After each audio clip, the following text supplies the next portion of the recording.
Hey listeners, this is Jay. Got some good news to share. If you're interested in reaching out to fellow professionals or highlighting your product or organization, well, this is for you. We're offering sponsorship opportunities for our future podcast episodes, as well as the upcoming 2025 National Parks and Recreation Association Conference in Orlando. Reach out to us at recklesspod@gmail.com if you're interested. Make sure you follow us on social media to keep up with all the news and updated episodes, and look forward to hearing from you. Hope you enjoy the show. Welcome to Season 4 of RecLess, the podcast expanding your knowledge and making you smarter about the field of parks and recreation.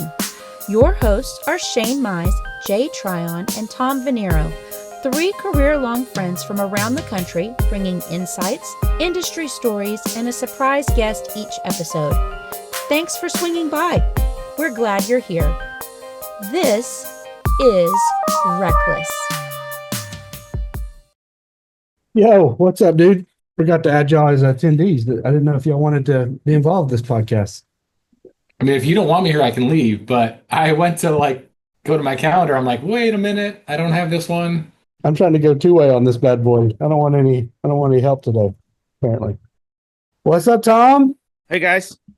Sorry I didn't include you on the chat. I told Jay I didn't want y'all on today, I guess. I just wanted to go two-way. Well, hey, that's one way to do it. See how it all goes. Split screen this bad boy. What happened when Beyonce left the other girls? I don't know. Yeah, is that she broke off? Is this me breaking off from y'all? It could be. You think you're Beyonce? Am I Beyonce? Well, I don't know anyone that's broken off that made it, so I don't know if I'm the one that doesn't make it. I mean, it is one way to see how the ratings are, you know? If right. you just do your own single thing and we get a lot of views, we'll understand. Hannah's definitely going to keep that I called myself Beyonce on here. I'm not going to be able to get rid of that one, am I? Yeah, that's like those are some pretty big shoes to fill. That's like Jaybird. Your new name's going to be Beyonce. Yeah. Oh, boys, were you ready? We got a hard out today, so I want to maximize the time we have with the guests. Y'all good to go?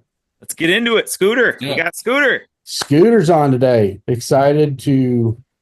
Y'all know Scooter. Okay, first of all, welcome to RecLess, episode 74. Shane Mize, my good buddies, Jay and Tom. How y'all doing? Doing good. Yeah, great, man. I'm going to outsource my intro. I'm the worst intro. Hannah even tells me it's not even getting better. Like if you're you have to try though. Yeah.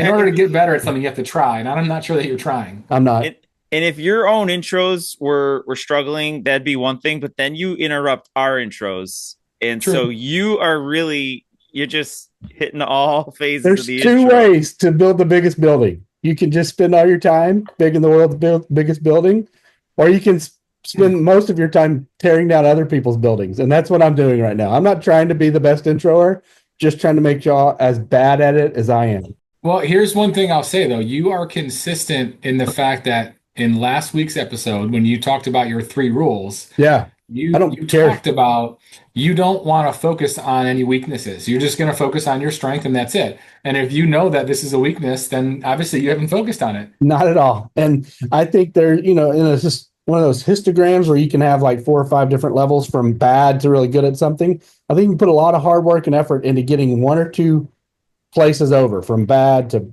competent to pretty good to excellent to all-star or whatever the top level is. I just don't put any time and effort in getting better at the things I'm bad at. So, okay, fellas. Well, we're here. That was the worst intro of all the intros I've ever done. We've already gotten off topic. But I am excited about our guest, and I'm excited about this question, because this question has a little to do with our guest. So I won't be able to say the person that I'm thinking of in this, because it'd give it away, but I do want y'all's person. There was somebody, when you first got into the industry, who first really recognized your potential that was outside that little incubator that was your family, your organization, maybe even the school you graduated from, right? So you're in our industry, you're getting to go somewhere, and the first person outside of that little incubator group that was like, oh, hey, you're Jay, or you're Tom, I've heard about you, or I'm excited you're here, we're excited to have you here, or we saw the impact you've had. And while you think of who that person is, I'll go over a little bit of this person for me. I was awarded one of those young professional opportunities, and I won't say which one because I think it might help give it away, but y'all are very familiar in the ones we've used to build and scale and hack our career, our network a little bit. I remember arriving and not really knowing anyone. I was traveling by myself. I was checking in. I'd gone to the meet and greet. And this person, when I introduced myself, they were like, "Oh, you're Shane. We're excited to have you." I think they were on the committee that maybe had selected me, but I just remember being like, "Wow, that someone's excited that I'm here." And up until that point, I was still kind of flirting. I haven't really talked about this in the podcast. I was still kind of flirting going back into coaching. I had actually interviewed at the University of Missouri. I'd interviewed at McMurray University for strength coach positions. And I was kind of at a spot in my career where I'd done this for a couple of years and I was making an impact in Fort Worth, but I didn't know if this is what I was going to do long term. And it was after that conference and not just this guest, but that experience and what that experience led to my network and me getting to know other people that I thought I can stick this out a little longer. I can see what legs this has. They were pivotal to me at that moment in my career. And I think in some ways just my, I don't know, self-esteem, but in my, what I was thinking internally about what my next steps were. That person is our guest today. I'm excited to talk about him a little bit more and have y'all talk to him as well. But who was that for y'all? I'll go, Tom, if you don't have one that comes to mind already or not ready yet. And yeah, you go ahead. We're killing it. I was gonna say everybody was happy that I was there. So. No, we weren't. Oh, Shane's mine. No, just kidding. I was gonna say Shane. Damn. Oh, all yes. right. Yes. Let's go. Okay. Shane is there for all of us at every time of the day and whatever we need, unless it's early in the morning. That's right. When you were going through some of the things you said, I think for me, and I know I've actually mentioned this person in the past, but Dirk Richwine was someone that kind of connected me to different things that I would not have been drawn to if it wasn't for his friendship that we made over the years. And I actually met him when I was with Mecklenburg County during my first run with the county. So if I remember correctly, I probably met him somewhere around 2010, maybe 2011, because it was before I went to Indian Trail. You know, he connected me with just a few different aspects of directions I've gone with my career, one of them being CPRE, but one of them also with networking and just having some conversations which have built relationships with me. And then the CPRE thing took me to a deeper level with just overall career growth and given me confidence to go for new things that I'm not comfortable with or aspire to accomplish a goal that may be out of the norm for someone that was at that age in their career. So Dirk was someone that pushed me. He was someone that introduced me to a lot of different aspects of our industry. He introduced me to a lot of people. So I am always forever thankful for the relationship I had with Dirk Richwine. Dirk was a hashtag earmuffs Rooney fucking titan in our industry. Yeah. And first of all, I'm glad he got some of his flowers while he was still alive to see it. The program committee that both Jay and I served on, we have we have an award named after him, the Durkee, that who brings in the most sessions. And he knew about that while he was still around because he destroyed us every year in our recruitment. Like he damn near lapped the rest of us. Like, you know, as a group, we'd bring in a couple hundred. Dirk brought in 100 so by himself, it felt like. And so Dirk was incredible. But when I think of Dirk, his capacity to know everything that you ever told him and to be excited about seeing you, like Tom and I have talked about sometimes going to conference, you get a little conference fatigue. And like the last day, you are excited to see that person that you might not have seen the rest of that week. And you're only going to see him once a year. But in the moment, you're exhausted because you've had a lot of less nights. You're not working out or eating the things you're routine oriented. You're out of it 3 or 4 days now. You're fixing to fly out probably on a red eye. You're exhausted. Dirk never felt like that. I never saw Dirk have a bad moment. He always remembered everyone. He was always excited to see everyone and just an incredible human. Yeah, agreed. Yeah. Dirk was great, and you know, I don't think you could really pick or have a better person to make you feel that way, right? He was very interested in everything you had to say, and to your point, it always and the award now honors him, and now he has an official award for his mentorship. So yes, and so I'll go along those lines. I want to start. I'm going to name a few people, but I'll keep it brief. There's an individual named Mike Stockman in my area here. So really early in my career, similar Shane, I didn't know that I was going to be doing this or be where I am right now, or even if that was going to be where I was going to stay long term, right? That wasn't my intention when I got into Parks and Recreation. So Mike, he was the first person to see me at a local and state conference and pull me aside and say, hey, we'd really love to have you be a part of this. We've seen what you're doing for your agency, and maybe you would be interested in transitioning that to making an impact to the field on a greater level. So he was the first individual to get me involved with associations and led me to really, I remember that first experience was running my first conference at a really, really young age, but it was such a great experience. And it was just because Mike saw something in me and invited me to the table.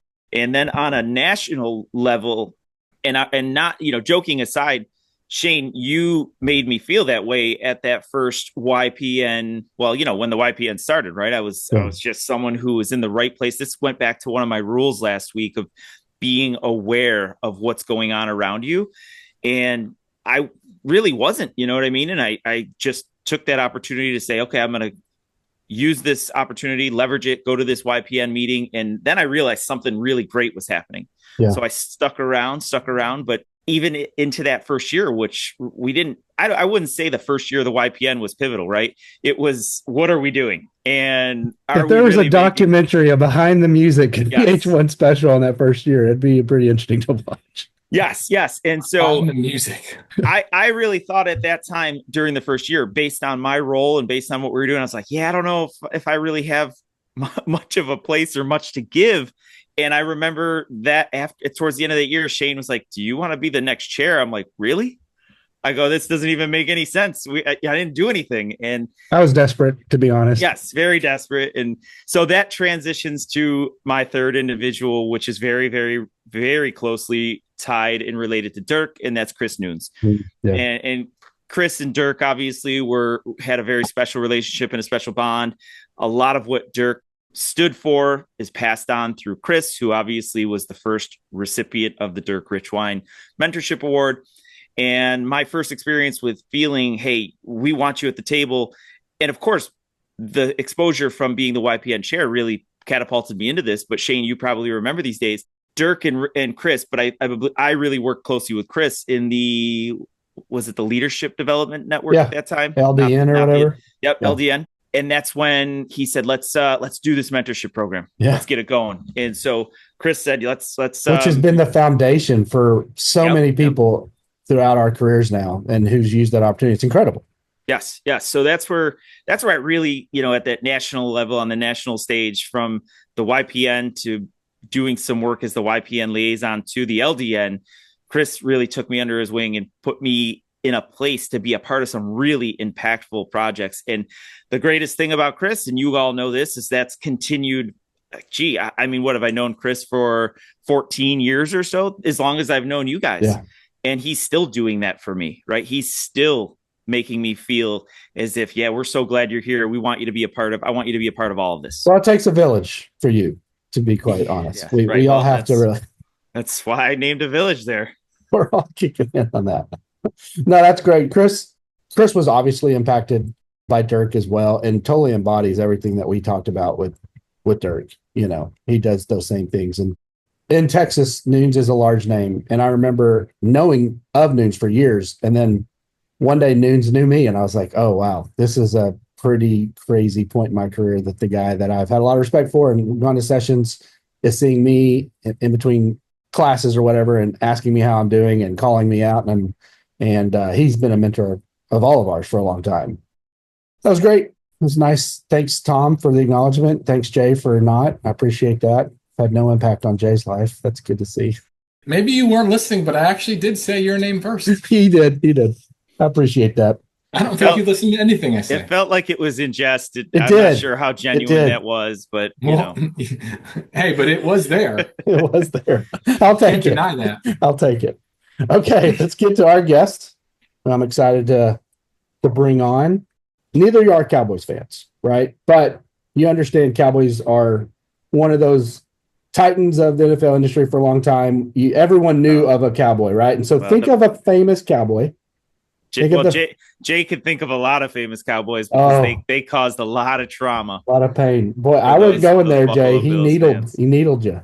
I'm used to it with Tom. This guest went to the same school as one of the most famous Cowboys that you can think of. Now, I'm not going to say which one, and they weren't there at the same time, but they are alumni of the same school as one of the most famous of all Cowboys. Emmitt Smith.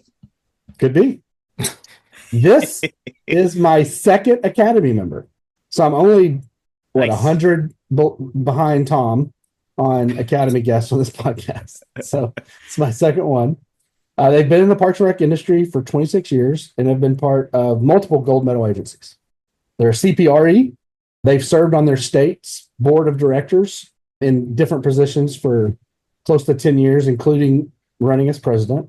They've been an NRPA local host chair, capper visitor, a national and state and regional presenter. They were a YPN Young Professional Fellowship winner at one time. They were their state's Young Professional of the Year. They've won multiple state presidential awards. And just recently, within the last year, they won, or a year and a half, they won their state's highest honor, the Dan Whitworth Fellowship Award, to their state's Park and Rec professionals.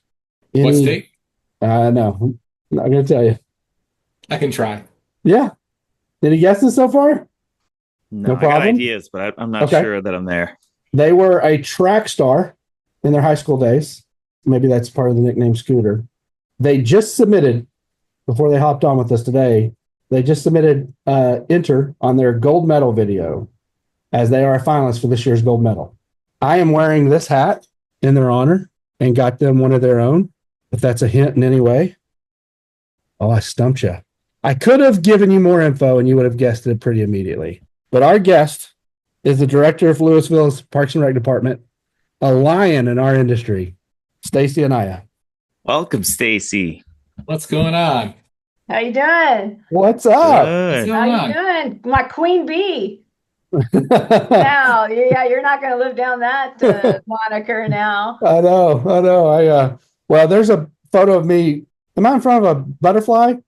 If that was a bee, that one that Jay took of me, that would even work better for Beyonce.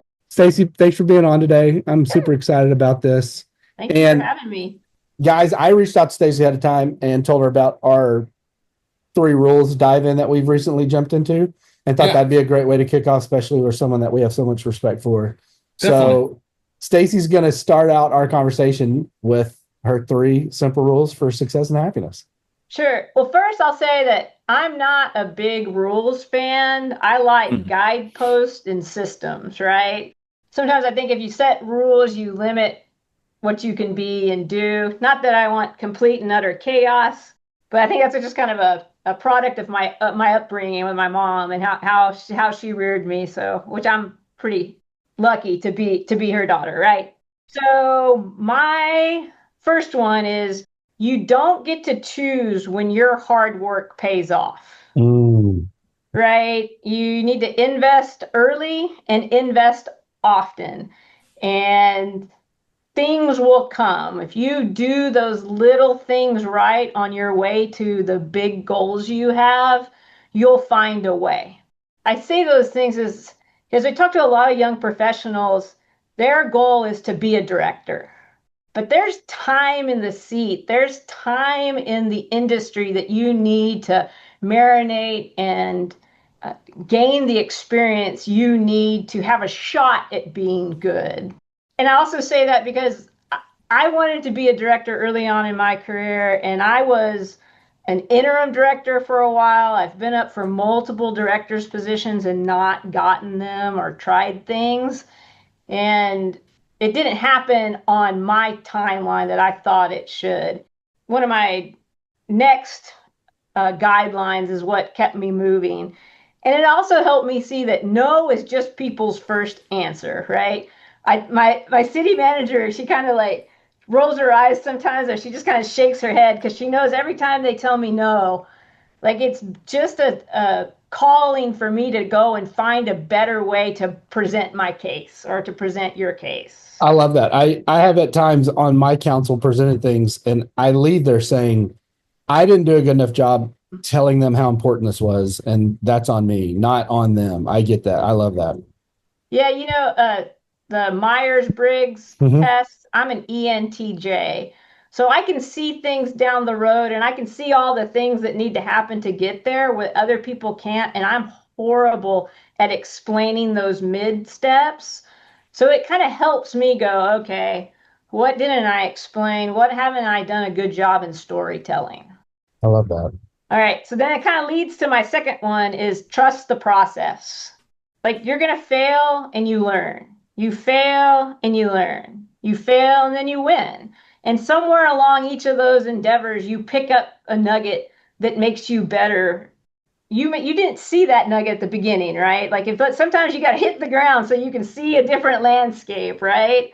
And you just get back up, right? Get back up. I'm a baseball fan. I'm a huge baseball fan.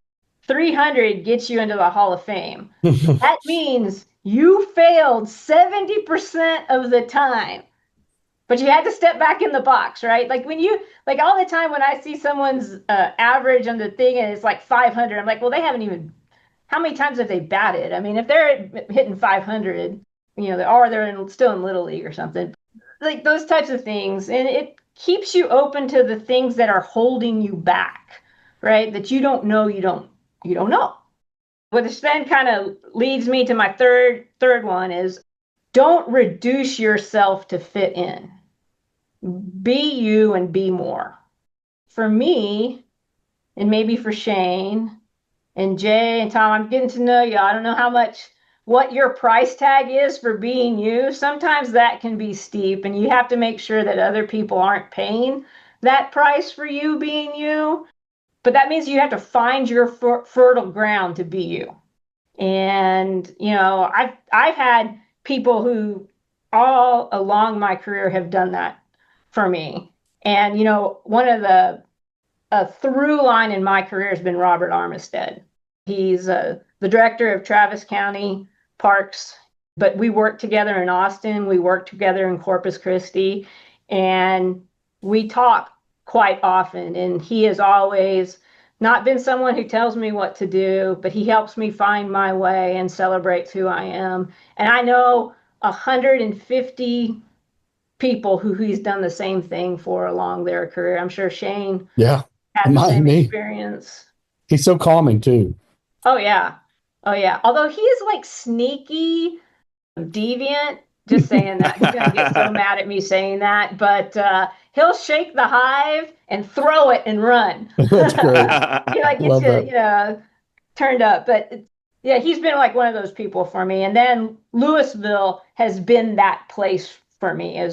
I learned a lot in Austin. I learned a lot in Eagle Pass. I learned a whole lot in Corpus Christi, and those places are part of my journey. But the most fertile ground I've landed in is Lewisville, and I'll finish my municipal career here. So those are kind of my guidelines. Those were great, super insightful. It's interesting landing somewhere, and I think Pflugerville's done that for me. Me trying to be myself in a lot of different places, and landing in Pflugerville has been pivotal for me to be me in this space. One of the things I didn't say about Stacie, but Stacie was probably one of my first no's. There was a rec superintendent job. Stacie encouraged me to apply, and I'm out just willy-nilly throwing shit in an application and in one of these homework assignments, and I didn't get to the interview round. And reached out to Stacie, and she was honest with me and said, "You just weren't ready." Like, she goes, "Go back and look at what you submitted." And I did, and I was like, "Yeah, she's right. I wasn't ready at all. Did I take this seriously at all?" And so it is. I think also people giving you honest feedback is incredible for us at times in our career, as well as the people who take a chance on you when as well, like they just see something more. Yeah. Stacie, I want to talk a little bit about Lewisville then, and you kind of talked about that's the place that you'll spend the rest of your municipal career. I got a lot of questions. First of all, I whenever we get to it, I really, not everybody sports is their cup of tea, but I want to ask you a lot of questions about sports. But that's probably more rapid fire. But I do see you repping that Dallas Stars. Go Stars! And they're looking good right now, right? They are. They're looking up. They are. Bentley and I were texting last night. I'm like, you got to get your Canes in the back in the game. I want a Stanley Cup between us. They don't look too good right now, but you never know. Hockey changes fast. It does. Have you been a Stars fan forever? Since like the 90s. Yeah. My brother Lincoln got me into it. We grew up in the Rio Grande Valley, so it's weird for us to be hockey fans, but. When Lincoln said, "Hey, I'm going to try this, and I'm going to start watching the Stars," I went along with him. I was a Chicago Blackhawks fan growing up, and then I really liked them for two players, and those players ended up getting traded, and one of them was Ed Belfour, one of my favorite players ever. And yeah, put the Stars on the Stanley Cup map. That's right. Eddie's better. That's right. That's right. I'm a big hockey fan, and Dallas was kind of an adopted team of mine after he had gone and cemented his legacy there. So, all right. So Lewisville. Right. I often hear Shane talk about Lewisville, and he, Shane definitely, I think, like a lot of us, wants to they want to blaze trails, be the best department, be your own department for who you're serving, but also innovation. And he always talks about Lewisville as kind of being the gold standard, the star that they are looking up to, right? And so you're up for the gold medal. Yes, sir. And I really just want to ask, what is it that what's the secret sauce going from our friend Atuya, a former guest? What's the secret sauce that you have put together in Lewisville to really bring it to the level where other agencies in your state are saying, hey, that's what we want to aspire to be? What do you do so well that has gotten you to that point and to being obviously a gold medal finalist? First of all, it has less to do with me and more to do with our team. Sure. And where we have collectively said we want to be down the road and setting a vision. In 2017, when I got to Lewisville, it was strange for me because in the other organizations I had been in for any measurable amount of time, I didn't start as the director. I grew into leadership or a higher level of responsibility and management, especially like in Corpus Christi, because I had spent 10 years there. I had started as a superintendent and then grown into an assistant director and interim director. So they knew me as a human, right? Not as a position, not as a chair. And when I got here to Lewisville, I made a mistake of thinking that everybody would just see me that way. Because I'm Stacie, I'm 5'2" and maybe a half. I'm trying to hit 5'3" and a quarter by 52. And you're doing hangs. You're doing the Michael Jordan thing where you like. Yeah. And I just didn't realize the weight that came with the position and stuff. And so I quickly found that we needed to create relationships, deeper relationship. And so we started this thing called the Team Lewisville Workshop Series, where twice a year we get together and we talk about what's going on in the department and set a vision. And the first one of those, we all took a personality test, because I think the first thing a leader needs to do, whether you're the director or a manager or a supervisor, is know yourself. Yeah. What are my strengths? What am I bad at? How do other people prefer to take in information? Because it's not always the way that I convey it. And as a leader, you kind of have to live by the platinum rule, not the golden rule, right? Mm-hmm. If I treated everybody like I'd be treated, there would be tears and bodies. And because I like to get up, I like friction. I like to discuss. But not everybody needs that. And as a leader, I have to adjust the way that I communicate and the way that I listen. So we did that. And over time, we'd get together every 6 months.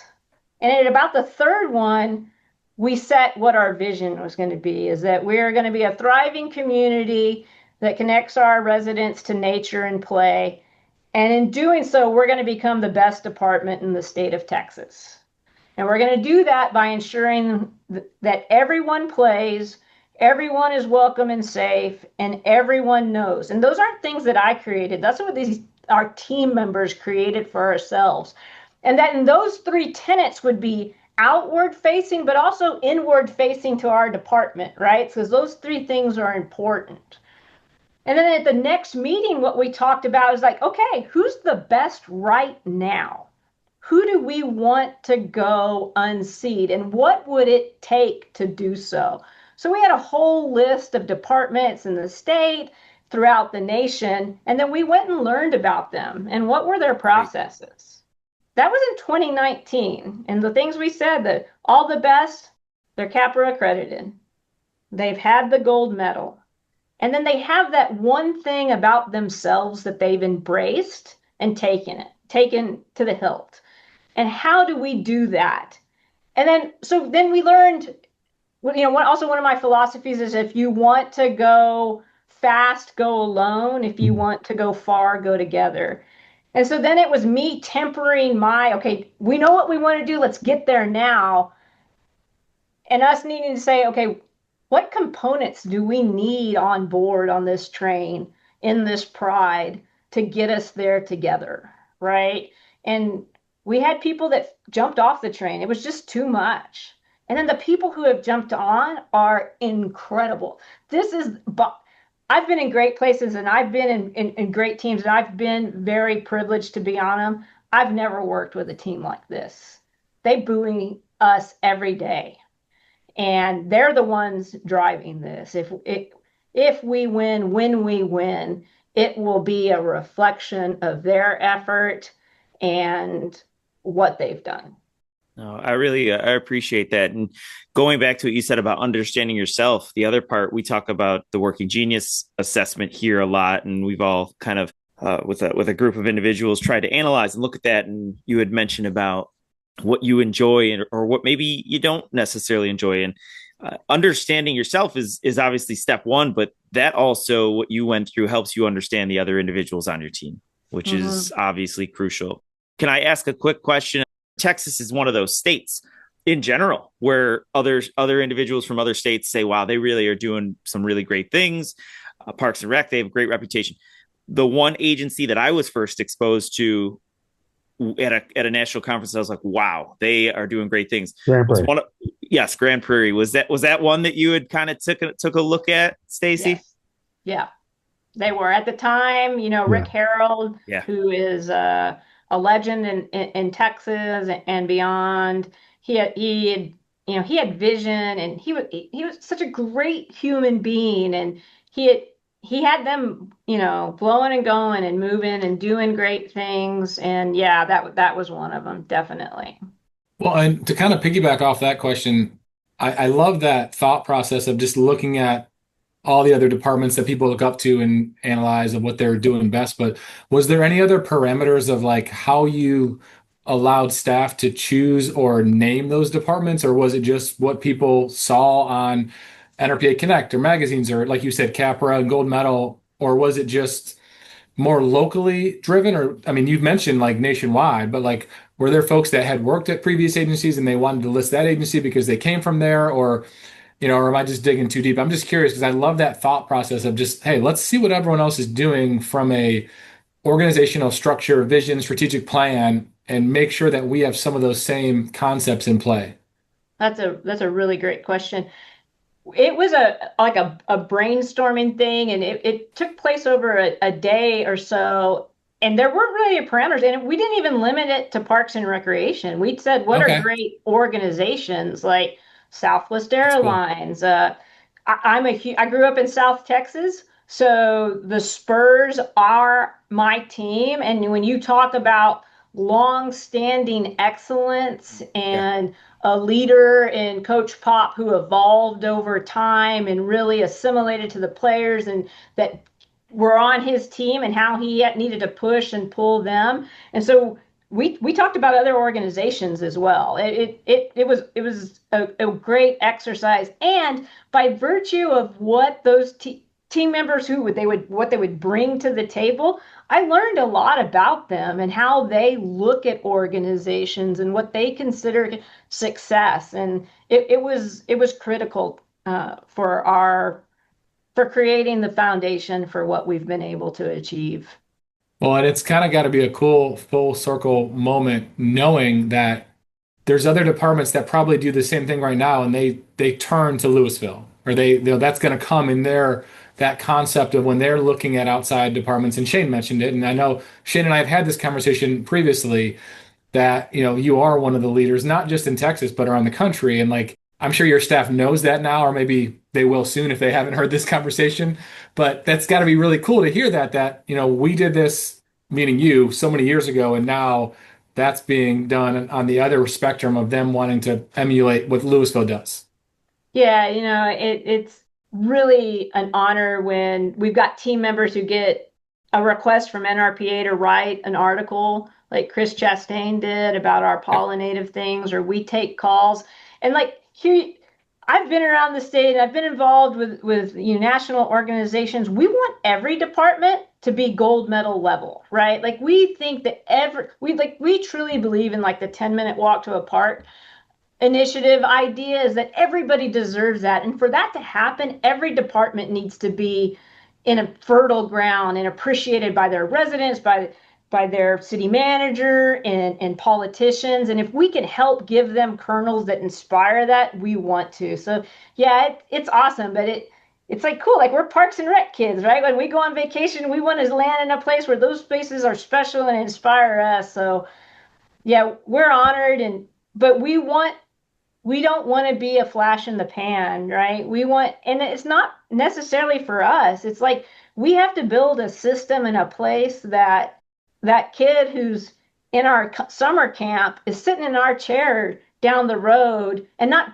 fixing things that we neglected or broke because we were so busy climbing the mountain we didn't secure everything on the way up. And so this is very much a long-term vision for us and a forever vision. And this is a relay. I mean, y'all know it.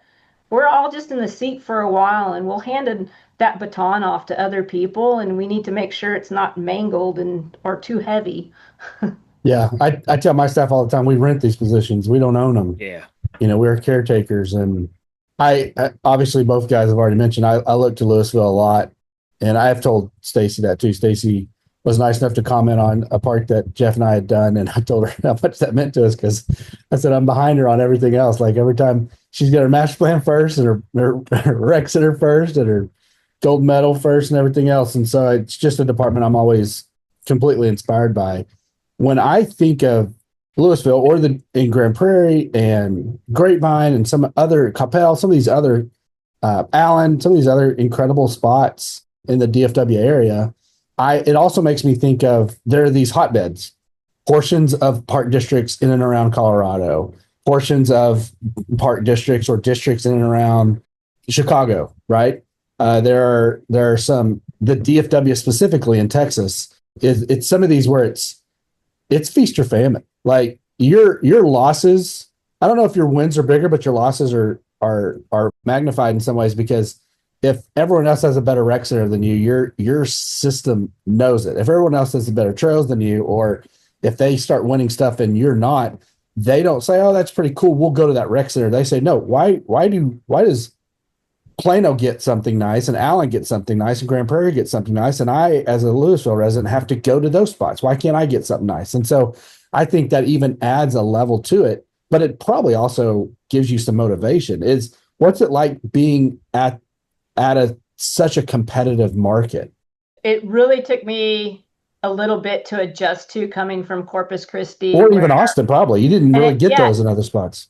Yeah, and Austin was there in the 90s, in early 2000s. So it's been quite a while, right? But I felt like I was part of the heyday, and I learned a lot there, and I was inspired by the way people came to work and what our residents there in Austin demanded of us, right? Like when we got there, they called us a city within a park, and that's an expectation to live up to, right? And then my next couple of stops was trying to build that type of culture in cities that weren't quite there, and that it was difficult. It didn't, like I mentioned earlier, it made me get better at storytelling. It made me get better at outreach and learning to find people who weren't in the industry to help us do things. And I value my experience there. But then you get to Lewisville and man, everybody is running. And when the residents here, when I landed here, we had just passed a bond to build Thrive, which is our multi-gen recreation center. And it was the biggest bond at that time passed by the city of Lewisville, and it passed by 14 votes. Wow. 14 votes. And we knew that when we were honored that it passed, right? But that we were stewards, but that we had to nail it, because if we didn't succeed, it was going to undercut every other city endeavor to give our residents more, which they had asked for in their comprehensive plan for 2025. We're 100 years old this year. Wow. And they said, we appreciate being a place where taxes are low, but we need just a little bit more. And I'm proud to say that our group, we worked with BRS to design that, Burn Construction, and we had people along the way that helped us, and residents were on the team to design. And we knocked that out of the park. Thrive is one of the most special places that I get to go on a regular basis, because I don't just get to be the director that has that facility there. I am a Thrive member. I work out there. I'm going to leave this phone call and go work out there. And I love it. I love the people we see. It's truly a great salad bowl of our city and all the diversity we have. Can you maybe, for the listeners out there who've never heard of Thrive or been there, can you maybe paint a picture of that? I'm curious. I love hearing about all these different types of facilities, and Shane, what you're doing is very exciting coming up. So tell us a little bit about Thrive. What are we looking at when we from the outside to the inside? Sure. So just a little bit of painting the environment of Lewisville. We are at the confluence of 3 ecosystems: Blackland Prairie, Cross Timbers, and the Trinity River. And when the city, it was even before I got here, said, we're going to create this Vision 2025, the idea was to build around the green centerpiece, those 3 ecosystems, and then extend the green out into livable areas. That was the inspiration for the design of Thrive. So we really wanted to create liminal spaces that you felt that you're inside, you're at a recreation center, but you could see and think that you were outside and you weren't in some government institutional facility.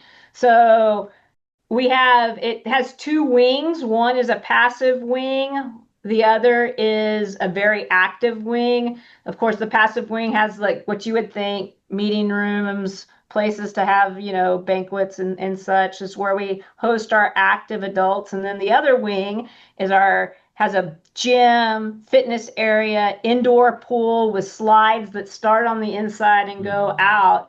And it has wings because we are on the central flyway. And if you, as a crow flies, it almost looks like you're looking at a bird. And it was the first place that we integrated public art into the project. We worked with Andy Dufford, Sheva Studios out of Colorado, and there's birds that are in the stone relief of the building, flying along as you're getting to the front door.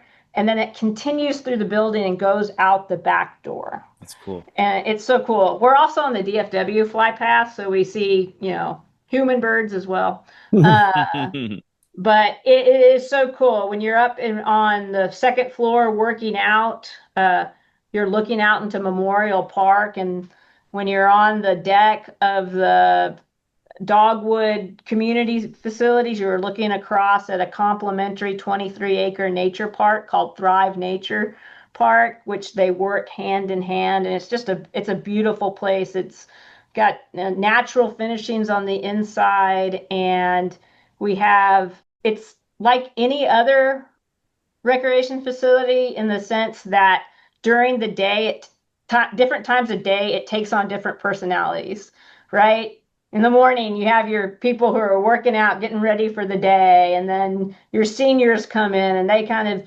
drive the activity there. And then the kids get there and it's full of life. And then on Saturday morning, everybody's learning to swim, even in the winter. It's a fabulous place. I just got an email. I know this is random for a podcast, but talks to Lewisville's impact. This is from a resident. I got it at 11:36 p.m. The tagline is, or the title is, City of Lewisville and City Mowing Budget going from $32,000 to $5,000. This is why Stacie's in my head all the time. I got residents emailing me the crap that Stacie's doing. It says, hi, just passing along some info. I'm a member of the Native Plant Society of Texas. We had a meeting last fall where TJ Gilmore, the mayor of Lewisville, did a presentation on how planting natives help the city budget, along with other benefits. He sent me the link. He talked about what they dealt with citizens that didn't see just grass growing, but what they messaged and how they're doing. And here's a link to their newsletter article. Rec, Parks and Rec newsletter article. I can't get away from Stacie even if I tried. I'm getting emails from citizens about how much better Lewisville is than us. It's incredible. On a podcast where I have Stacie on, I just got dinged with an email from somebody.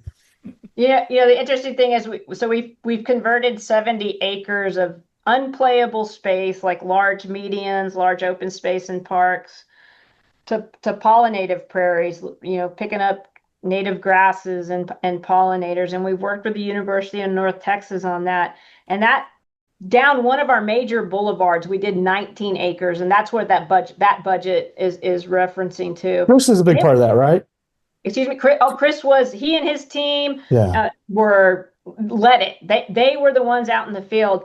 But I'll let you know that had we not had the political intestinal fortitude of our mayor and city council to hold while those prairies were developing. There's a rough stage between.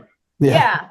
Well, and in their first year, they may be green, but there's no color yet, right? They're teens, and everybody's like, cut them down, take them down, and they're like teenagers. It'd be like, kicking your 12-year-old out of the house and saying, "Go earn a living and make it on your own, kid." Like, just hold. Let us. They're gangly. They've got pimples. We'll get there. And our city manager and our mayor really made that. And Mayor Gilmore's on a speaking tour about it. It's crazy. Yeah, obviously. Yeah. Yeah. And we just got picked up by the Texas Municipal League, which is kind of our city manager and city council organization for the state of Texas. And we're going to be speaking about this at one of the concurrent sessions in Fort Worth this fall. And I mean, the difference from when we started this to where we're at now is it takes team, because if it was just my idea, we would have fallen to the wayside. And as a community, we've set standards and we're going there together. I love that y'all are emphasizing that. What Stacie didn't talk about when she talked about Thrive, which is a beautiful facility that I've gotten to tour multiple times, and I'm quite jealous of. But when you walk out of first of all, there's a lot of glass. It's got this wings, but a lot of natural light comes in. Stained concrete floors all over. It's just beautiful. But you walk through one side of the building, you can walk out the other side, and that huge nature center is just right on the other side of that spot. It's this huge, I guess, parkland area that y'all have preserved in such a way that it's not, at least it wasn't when I went there last time. It doesn't have a bunch of ball fields on it. It's just this natural area. Was that part of the whole process as well, Thrive? Because that area was probably predating Thrive, but you didn't highlight its beauty until after you did Thrive, correct?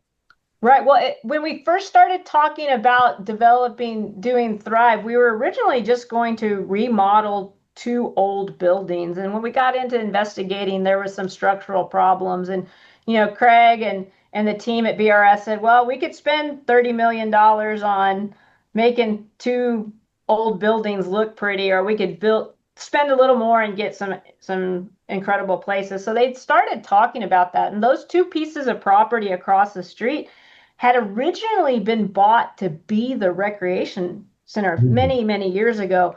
But it had such great natural resources that thank goodness we didn't do that, right? And it was preserved. And at first, we didn't think we had the budget to get over there.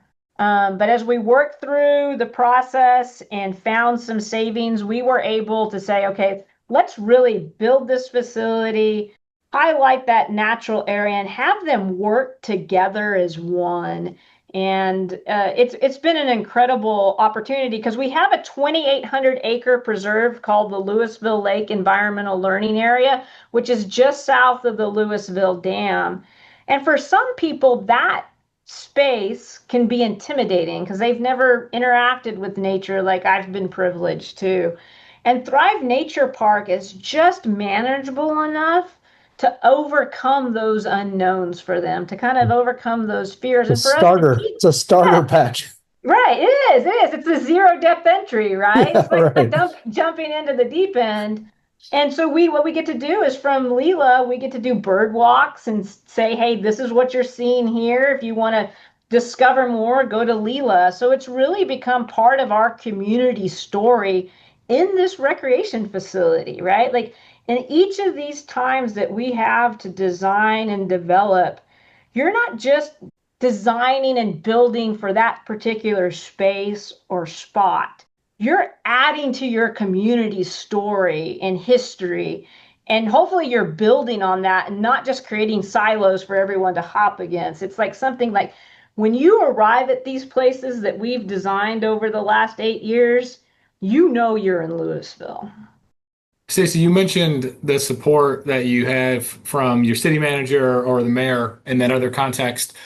When you tackle a project like CPRE or Gold Medal, obviously that's something that they need to have buy-in for that as well, because there's a lot of commitment from the team, from staff hours, and from CPRE, obviously some financial piece too. Mm-hmm. Did you approach them, or is that something they were familiar with prior to you going to them and they wanted to push that? Or, what was that conversation like, and what kind of support was that showing for the success of that? Right. It wasn't on anyone's radar at the time. I had mentioned CPRE during my interview process just because Corpus Christi we had just gone through it. And in fact, that their visit came the week after I left. I felt really guilty about that.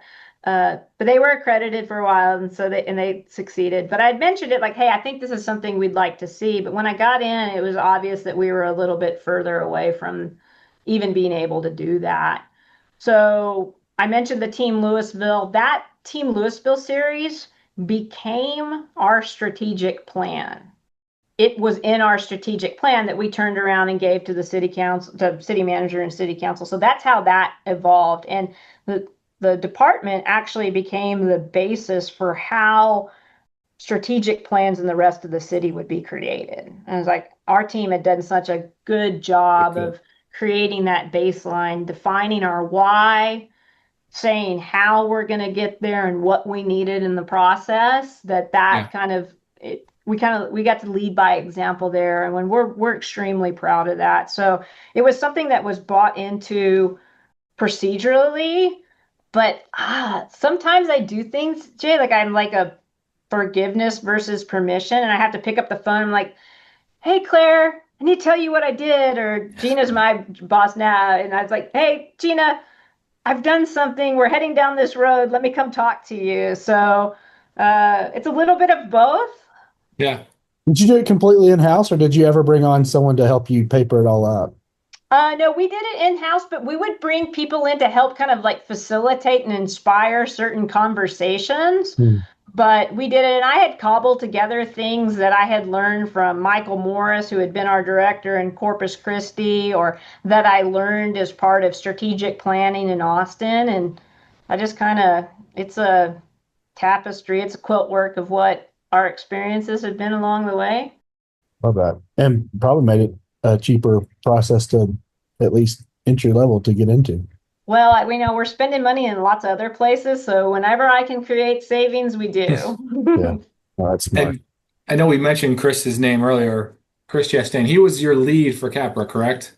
Yes, he and Jose Marinas, who's our administrative analyst, they kind of tag 30 under 30 winner. Yes, yeah. And it was 2023, is that right?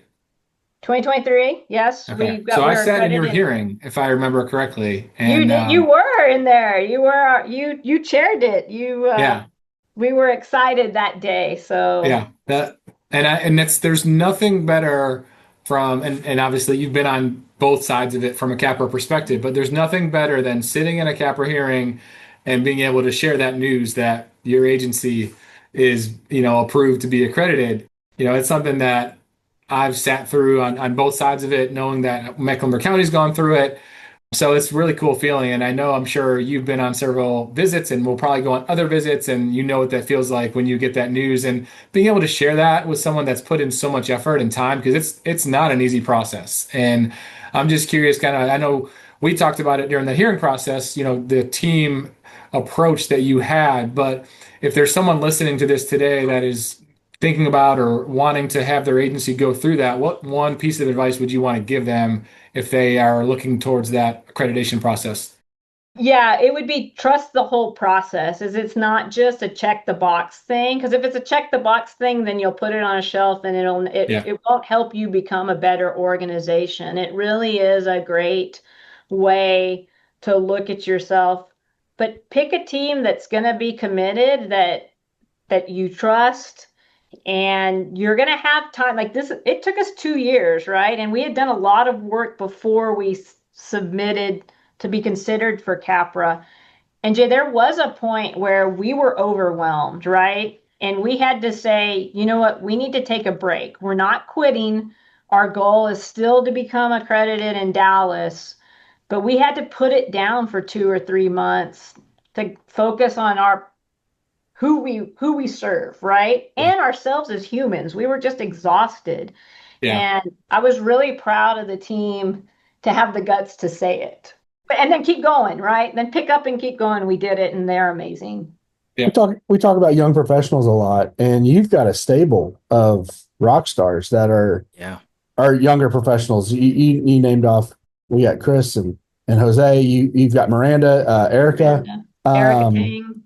How have you been able to foster? I don't know if you inherited a lot of those folks. You had to have recruited them at some point along the way. What do you do to make sure that they have whatever guideposts they need in the fallout zone to maybe fail a little bit, but to really thrive, no pun intended there, on what they're doing career-wise? Yeah, Erica is the only one right now who is from a management level that was here when I got here. So there's been some transition there, right? We created this vision, so they survived, right? Like they got through the point, and then there was a time where we had a manager leave, and it was just obvious that our pace and where we were going and how I was driving the team was detrimental. And so our city manager said, I really think you need an assistant director. And I was very grateful for someone recognizing that. And so we hired a gentleman. His name is Marcus Gallegos. He was at Fort Worth for a while. And that was kind of the key that we needed to focus on operations while I could focus on strategic planning and design and building, so that those team members had enough support and access. Because I'll admit, I can be too much. I see possibilities, and I see everybody's capacity. And one of the things that I've kind of learned over time is I have to stop expecting myself and others. I will move quickly. I can handle large volumes of work. I can work at a strategic level and then dive into operation in a sentence, and it's natural for me. But that is exhausting for most members. And Marcus has been exactly what we needed to be that buffer, to take care of those things. And it's been great. And kudos to those kids for hanging with me and us while we kind of navigated that. But now, I mean, like I said, they probably do more to inspire me than I do to drive us to our goals. So I love that. I talk a lot about maximizing your strengths and not giving a fuck about your weaknesses or whatever, but that's a lot more forgiving in a team environment, because holistically you can have someone else that's good at the things you're not. It would be a terrible thing for a sole entrepreneur, like a one-person organization, to probably think like that. But when you've got a team of 40 or 50 or more, your weaknesses are easily forgivable, and so I love that you were able to bring someone in that that whether you were good at it or not, allowed you to focus maybe big picture, and then, someone else can focus on something else. Yeah. And it's been great for us. And but they're also making me be better at things that I'm not good at, right? Yeah. Chris Nunes and I were just on a webinar yesterday talking about the multi-generational workplace, and those individuals can make us all better, right? And that was a big theme, was that reverse mentorship, right? That everybody can learn and everybody can teach regardless of where you are. Just kind of to further dive into it, you had mentioned before about your resources and allocating resources. and I'm going to maybe go out on a limb here and just guess that human resources is a big priority for you all. It seems that way, right? That you're putting people in positions or even having positions that are going to put you in a position to succeed. So I had a cool connection story. I was paired with Jose Marinas for Take a Student Young Professional to lunch at the conference. And so we had lunch. We had a great conversation. It was unique to me because I'm asking, hey, Jose, what do you do? That position cannot be. He's a business guy, right? An analyst of some sort. Administrative analyst, correct? And that's what it's not for the municipality. That's for Parks and Recreation. Right. I mean, that's such a creative position to have. And I can't imagine that's common for a lot of Park and Rec agencies. Maybe more in DFW area.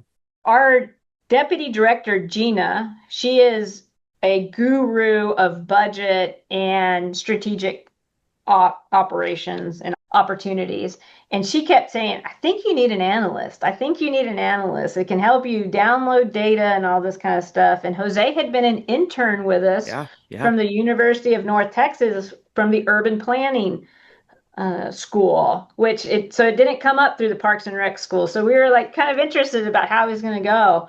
Oh man, has he just added to our organization? And we know we're a jumping off point for him, right? Like he is going to do things in this world that we'll be able to say, I knew him when. I just went to his master's program graduation, and his little speech that they read out was incredible. So he's now a senior admin analyst. We have work progression. Yeah. That's amazing. So when he graduated, he got that. I saw that on LinkedIn, congratulated him. And I just think it's very crucial for organizations to recognize that there are people out there or positions or specialists that can help us get to the next level. Yeah. And when they invest in it and they see it, obviously that's very important, very beneficial. Mm-hmm. But I look at it from like that position, right? We talk about KPIs, and a lot of us will go out and have to really rely on either a consultant or try to do that in-house, which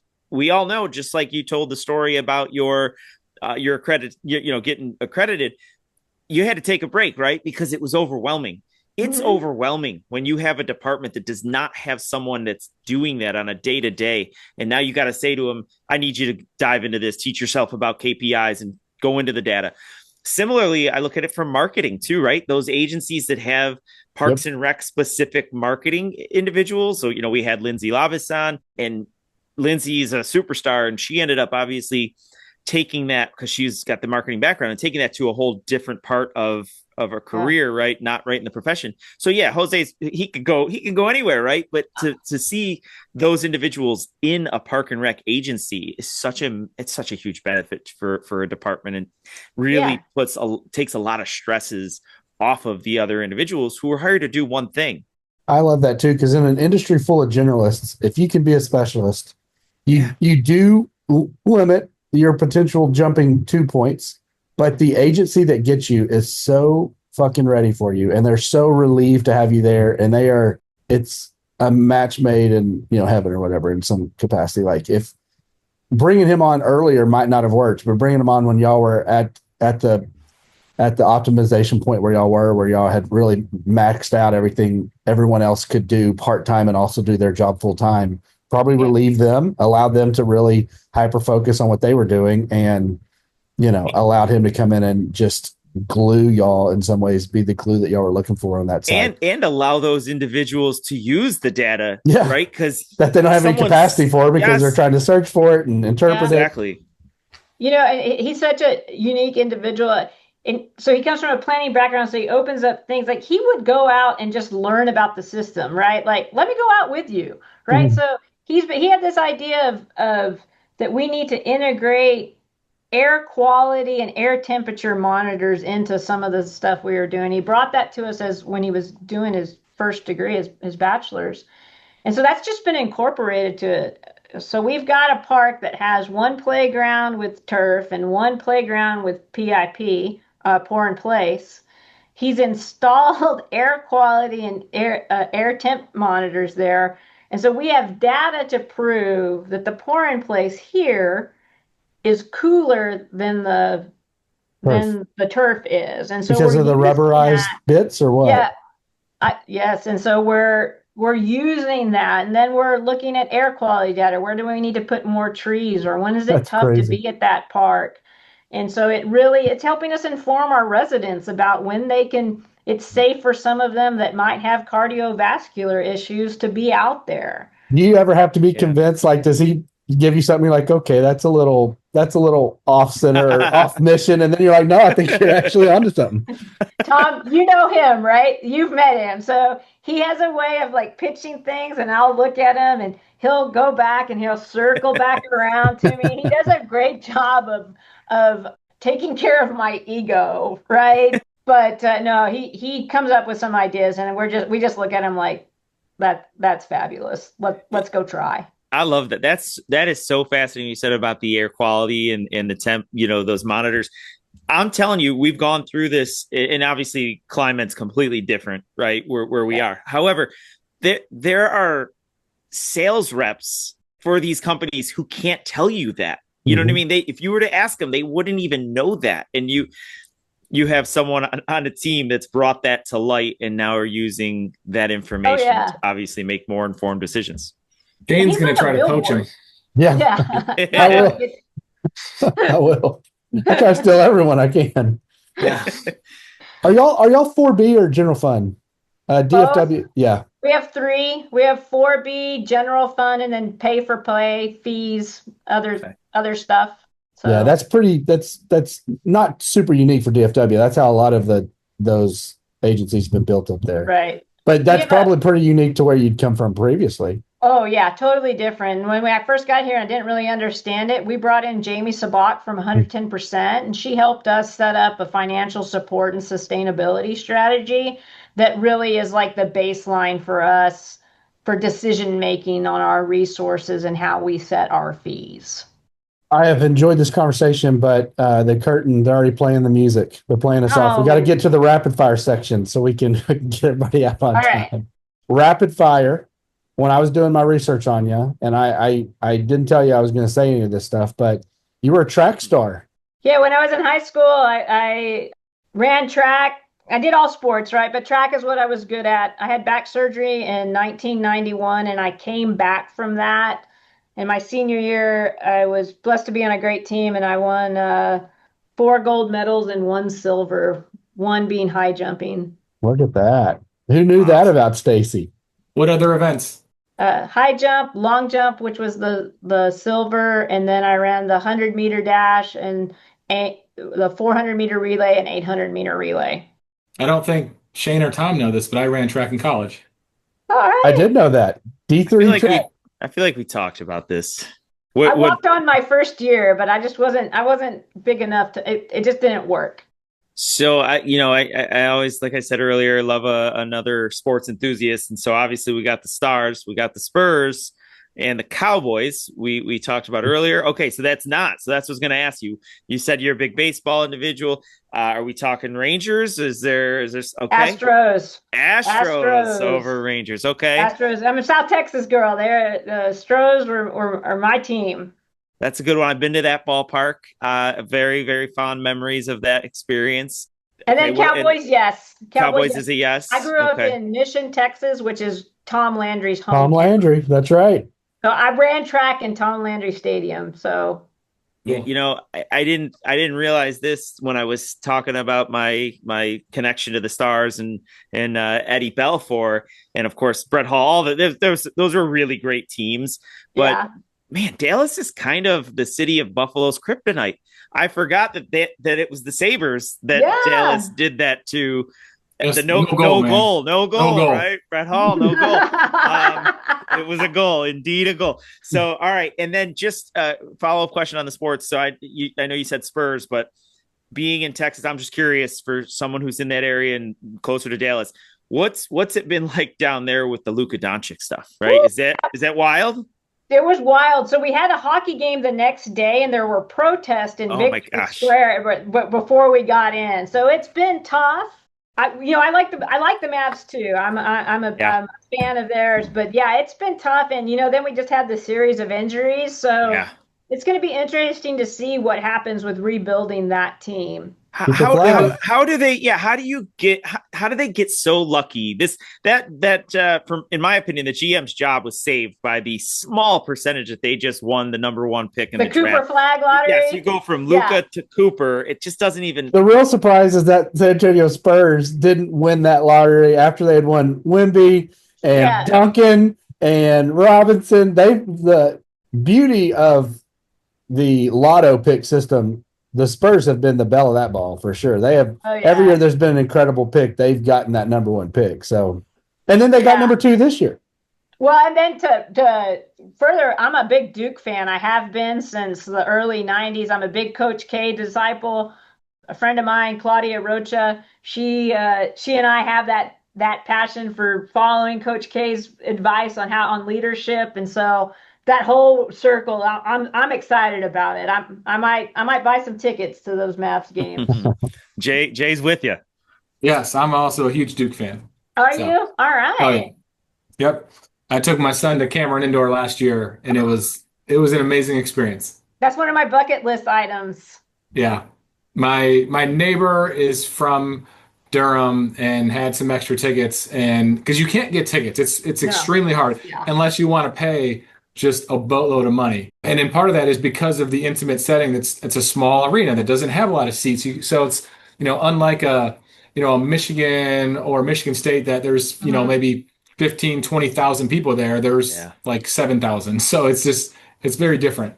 That's cool. I'm jealous. We're gonna have to talk about that in Orlando because I want to go. Oh yeah. Well, if I can pull some strings with my neighbor again, I'll let you know. All right. So, but as long as I can come with you, that's the key. Yeah.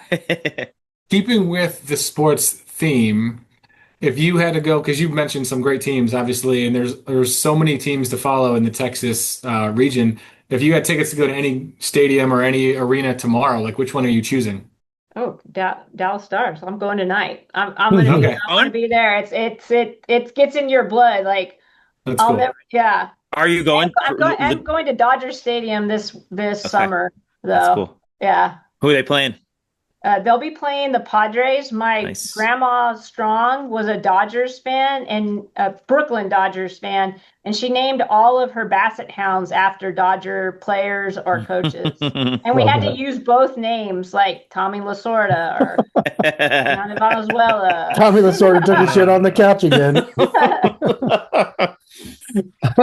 I said in the intro that you were a local host. What was one place you wish you could have highlighted in the DFW area? Like, it just wasn't possible to get everyone into this venue or this space, but you would have loved for the 10 or 8,000, however many attendees we had at NRPA to have experienced this, what about the DFW area? Oh man, that's great. I think we have lots of great food in DFW because of the different types of people who live here and where they come from all corners of the world. Yeah. So I would have loved to do like a pub, taco, street food crawl with everybody. That sounds great. There's some awesome places. Like a progressive dinner. Yeah, progressive dinner with live music, because it's also a great live music place. Like there's great rap artists, there's great folk artists. It's awesome.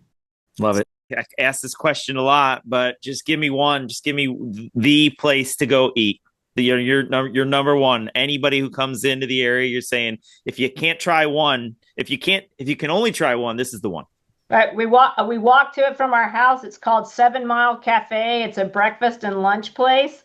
They have waffles that are amazing. They have Bloody Marys that are incredible. And I'm a vegetarian, but my husband eats as much meat as possible, and they come with bacon. So he's ecstatic about that. But it's a great place for everybody to have a good time, and there's always a great atmosphere there. Do they serve lunch for breakfast? The lunch menu? Oh. Yeah, I think so. I don't know. Okay. Because I'm usually eating the waffles, like true to form. But I think so. I don't know. I'll have to look next time. I'm just curious, BFD, breakfast for dinner. All right. So one more for me. Okay. And we talked earlier about, Shane obviously looks up to your agency, and you talked about how other staff were identifying other agencies around the country to kind of just look at as best practice. What is your one agency today that you are constantly looking up to and just following because they're doing great things? Pflugerville. Oh, Oh come on. no, don't say that. Come No. on, We come on. we'll edit that so you got your nice No, credit towards That's that. just because I'm giving her a hat. The No, no. veil. So Jill Geller out Yeah. in Yeah. California is doing great Roseville. things. Yeah. And we're always looking to what she's doing out there. Cool. And I think that's one that I look at. Awesome. It's a good one. Stacie, thanks so much for being on. We come up against our heart out, but this was great. But on it, we say this a lot. Could have done this for hours. In fact, Yes. I missed a couple of my notes from the crew here because I was just continuing on. I would have done this for a couple hours. So thanks for giving us a little time and coming on today. I appreciate it. Y'all have Thanks, a great Stacie. Really enjoyed it. Yes, you do the same. You're on the water. All right. Bye-bye. Bye. See ya. She's awesome. Always She's a lot fantastic. of energy. Yeah, a lot of energy. So much fun to talk to when you run into her. Just funny you said that earlier, Shane, about you got the fatigue, the conference fatigue. But yeah. Stacie's one that you see her and you're excited to She talk. doesn't fatigue. Well, she doesn't fatigue, but also it brings me out of the fatigue, right? There's certain people that can do that for me. Yeah, no, absolutely. Y'all know I've looked up to her for a long time. I feel like I'm constantly chasing them. I was excited to see they were recognized for the gold medal, and I'm rooting for them. Woodlands is in there as well, and they're also competing against Ann. So we've got a series of people who have been on this podcast that they're going up against, and then Waukegan, I think, is the fourth, which is a well-known group with a lot of industry. Also with a previous guest. Oh, that's right. Javi. That's right. Wow. So it's a reckless murderer's row there of people who's if we're gonna have one of our guests who will now win a gold medal. Is that 3 Texas agencies in the one category? It is. Wow.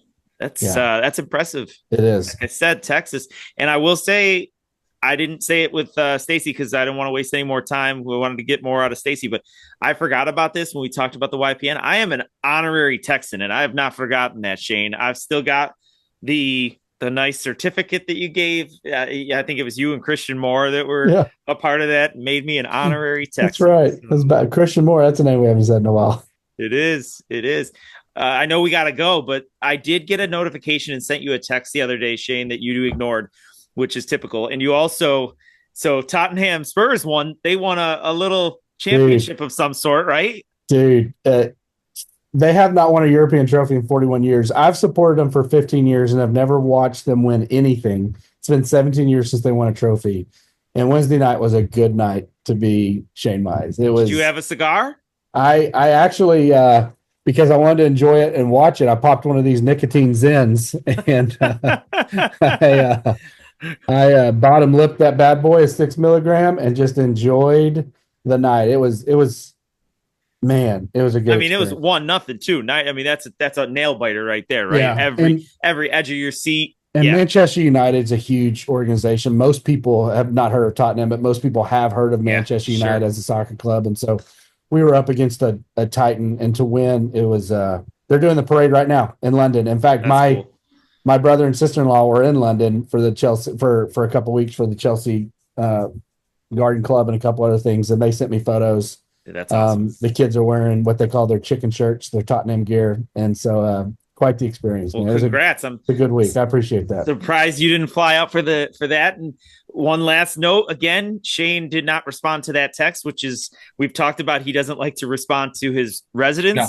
Well, an individual that Shane and I met in Oklahoma sends me an email on the 14th of May. So 9 days ago. Kyle Marks, fan of the show. He goes, I made a mock-up for Shane. I know he likes to do his creative t-shirts, and it's monster text and font, and it says fueled by Monster. Fueled by Monster, PF, right?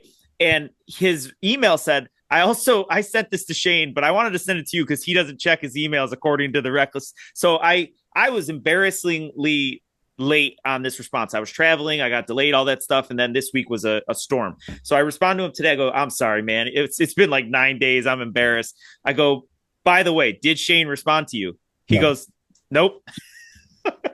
I go, well, still, at least I beat him. Yeah. Oh man, this was a fun one, guys. I know Jay's got a hop. Thanks for extending the best you could, brother. Take care, guys. See ya. All right. See you guys. Bye, everyone. Follow RecLess Podcast on YouTube for more content and outtakes. Listen and subscribe wherever you get your podcasts. Follow along on Facebook, Instagram, and LinkedIn for news and exclusive clips. RecLess Podcast is edited and produced by Hannah Mize. Thanks for listening. See you next time.